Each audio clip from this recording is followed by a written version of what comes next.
Dear students, more classes के लिए Meenal classes को सब्सक्राइब करें और लेटेस्ट क्लासेस अटेंड करने के लिए बेल आइकॉन को प्रेस करें। इस वीडियो को लाइक, शेयर और कमेंट्स करना ना भूलें। आज हम करेंगे चैप्टर नंबर 8 आजीविका के प्रमुख क्षेत्र। तो ध्यान से पढ़ेंगे इस चैप्टर को, इम्पोर्टेंट है आप लोगों के लिए। स्टार्ट करते हैं बिना समय गवाए। मनुष्य अपने जीवन निर्वाह के लिए जो कार्य करते हैं, यह क्षेत्र विशेष के प्राकृतिक संसाधन, जलवायु व आर्थिक, सामाजिक, शैक्षिक स्तर पर निर्भर करता है। तो मनुष्य जो है अपने जीवन निर्वाह के लिए जो भी काम करता है वो किस पर डिपेंड करता है, वहाँ की प्राकृतिक संसाधन पर निर्भर करता है कि कितने सारे प्राकृतिक संसाधन उसे प्राप्त हुए, वहाँ की जलवायु कैसी है, आर्थिक, सामाजिक, शैक्षिक स्तर कैसा है, इन सभी पर निर्भर करता है मनुष्य का जीवन। राजस्थान खनिज संपदा में एक संपन्न राज्य है, साथ ही यहाँ विभिन्न प्रकार की जलवायु पाई जाती है। तो हम पढ़ चुके हैं राजस्थान के भौतिक स्वरूप में कि जलवायु जो है वो यहाँ पर विभिन्न तरीके की पाई जाती है। तो यहाँ के लोग जो हैं वह कृषि भी करते हैं, पशुपालन भी करते हैं, खनन भी करते हैं। आर्थिक विकास के साथ साथ पर्यटन, उद्योग और सेवा क्षेत्रों में भी कार्य करने वालों की संख्या बड़ी है। ठीक है, तो जिस तरीके से विभिन्नता जलवायु में पाई जाती है, खनिज संपदा राजस्थान में संपन्न राज्य है राजस्थान, तो यहाँ पर कृषि भी होती है, पशुपालन भी होता है, खनन भी होता है, पर्यटन में भी आगे है, उद्योग, सेवा, इन सभी कार्यों में आगे है राजस्थान। राजस्थान में कृषि, राजस्थान का 60% भूभाग मरुस्थल है। तो हमें पता है कि जो मरुस्थलीय भाग है वो 61% है, तो लगभग 60% भूभाग कैसा है, मरुस्थल है। तो जब मरुस्थल होगा तो अधिकांश कृषि किस पर होगी, मानसून की वर्षा पर निर्भर होगी। अतः राजस्थान की कृषि को क्या कहते हैं, मानसून का जुआ कहते हैं। यहाँ वर्ष भर में 3 प्रकार की फसलें होती हैं। वो कौन कौन सी होती हैं, रबी की फसल, खरीफ की फसल और जायद की फसल। तो इम्पोर्टेंट है आप लोगों के लिए, क्योंकि इसमें से पूछा जाता है कि रबी की फसल जो है वो कब बोई जाती है, कब काटी जाती है और कौन कौन सी फसलें इसमें आएंगी। इसी तरीके से खरीफ की और जायद की। ठीक है, तो 2 पॉइंट आप लोगों को इसमें याद रखना होगा। तो देखिए, रबी की फसल की बुआई सर्दी प्रारंभ होने पर की जाती है और गर्मी प्रारंभ होने पर मार्च अप्रैल में कटाई की जाती है। या इस तरीके से आप लोग याद रखिएगा कि रबी की फसल अक्टूबर नवंबर में बुआई होती है और मार्च अप्रैल में कटाई होती है। और इसमें कौन कौन सी फसलें आती हैं, देखिए गेहूं आता है, जौ आता है, चावल, चावल नहीं आता है, यहाँ थोड़ा सा गलत हो गया है, चावल आप इसको काट देना, चना, सरसों आदि फसलें किसकी हैं, रबी की। ठीक है, गेहूं, जौ, चना, सरसों किसकी फसलें हैं, रबी की फसलें हैं। नेक्स्ट है खरीफ की फसल। खरीफ की फसल वर्षा ऋतु के प्रारंभ में बोई जाती है, यानी जुलाई, अगस्त, इन मंथ में बोई जाती है और शीत ऋतु जैसे ही प्रारंभ होती है तब यह काट ली जाती है। ठीक है, इसमें मुख्य फसलें हैं ज्वार, चावल, बाजरा, मूंग, कपास, गन्ना, मूंगफली और तिल। तो ये चावल जो है वह खरीफ की फसल में आएगा। थर्ड नंबर पर है जायद की फसल। यह फसल मार्च अप्रैल से जून जुलाई तक, ठीक है, ली जाती है। मार्च अप्रैल में बोई जाती है, जून जुलाई में काट ली जाती है। इस समय देखिए जायद की फसल में आएंगे खरबूज, तरबूज, ककड़ी और आदि। ठीक है, तो इन चीज को आप याद रखिएगा। तो देखिए, रबी की फसल हमने देखी, अक्टूबर नवंबर में बुआई, मार्च अप्रैल में कटाई। खरीफ की फसल को हमने देखा, यह कब बोई जाती है, जुलाई अगस्त में बोई जाती है और जैसे ही सर्दियां प्रारंभ होती हैं तो इसकी क्या कर लेते हैं, कटाई कर लेते हैं। जायद की फसल मार्च अप्रैल में बोई जाती है, जून जुलाई में काट ली जाती है। ठीक है, और रबी की फसल में देखिए गेहूं, जौ, चना, सरसों। खरीफ की फसल में ज्वार, बाजरा, मूंग, कपास, गन्ना, मूंगफली, तिल और चावल। और जायद की फसलों में खरबूज है, तरबूज है, ककड़ी। ठीक है, तो आप लोगों को याद भी हो गया होगा। राजस्थान में कृषि के पिछड़ेपन के कारण, तो क्या कारण है कि कृषि जो है वह पिछड़ी है। सबसे फर्स्ट प्राकृतिक कारण है, बार बार सूखा, रेतीली, ऊसर और बंजर भूमि और मृदा अपरदन। ठीक है, तो एक तो हमें पता ही है कि वर्षा की कमी जो है इसकी वजह से कृषि यहाँ की पिछड़ी हुई है, तो ये प्राकृतिक कारण में आ जाएगा जिसकी वजह से सूखा है।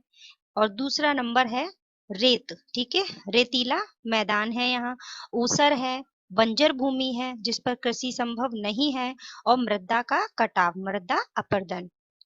नेक्स्ट है आर्थिक कारण। आर्थिक कारण है कि किसानों की निर्धनता, किसान जो है वो निर्धन है, उपज का कम मूल्य, और टेक्निक जो है वो पुरानी है, सिंचाई के साधनों की कमी है, उत्तम खाद बीज की कमी है।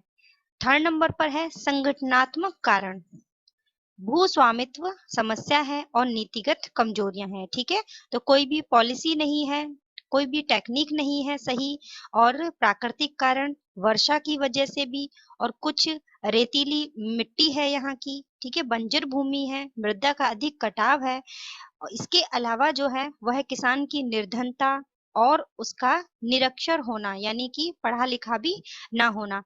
तो ये सभी कारण कृषि के पिछड़ेपन के कारण है।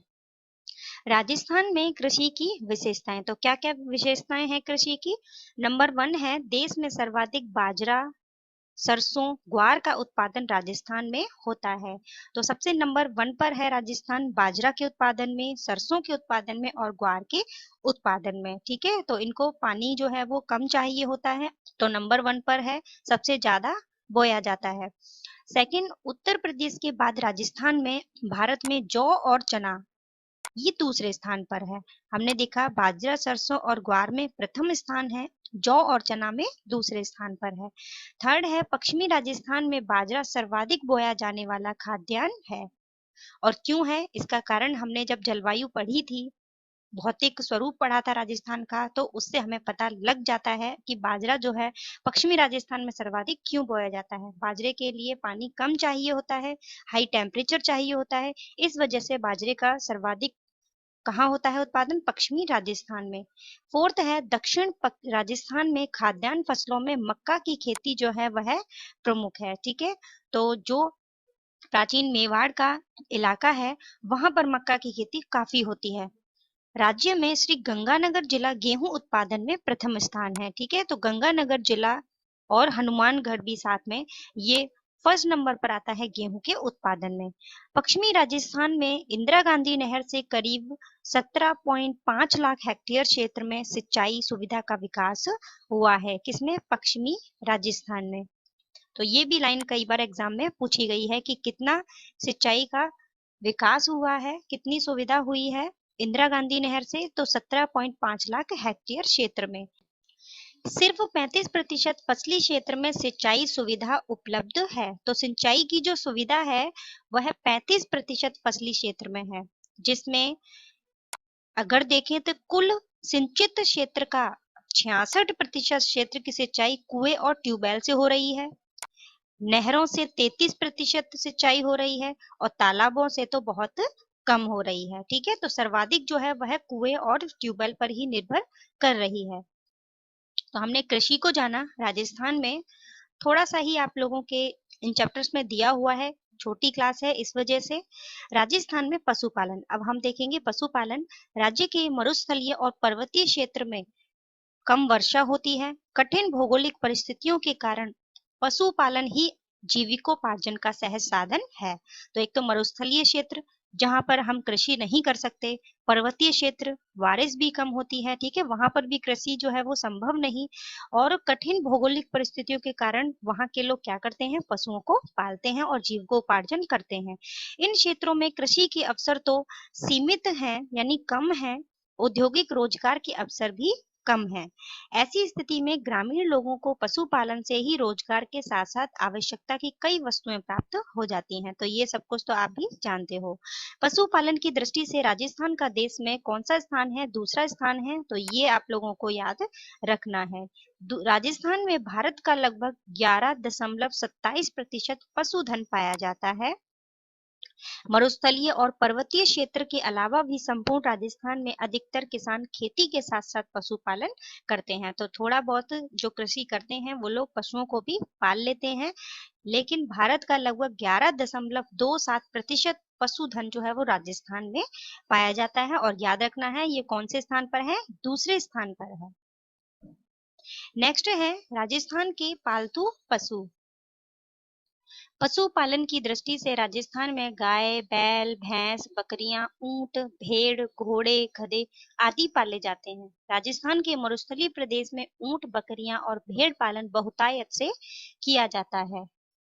राजस्थान की 20वीं पशु गणना जो कब हुई थी, 2019, इसके अनुसार ऊंट व गधों की संख्या में चिंताजनक कमी हुई है। भेड़ बकरियों की संख्या में कमी आई है।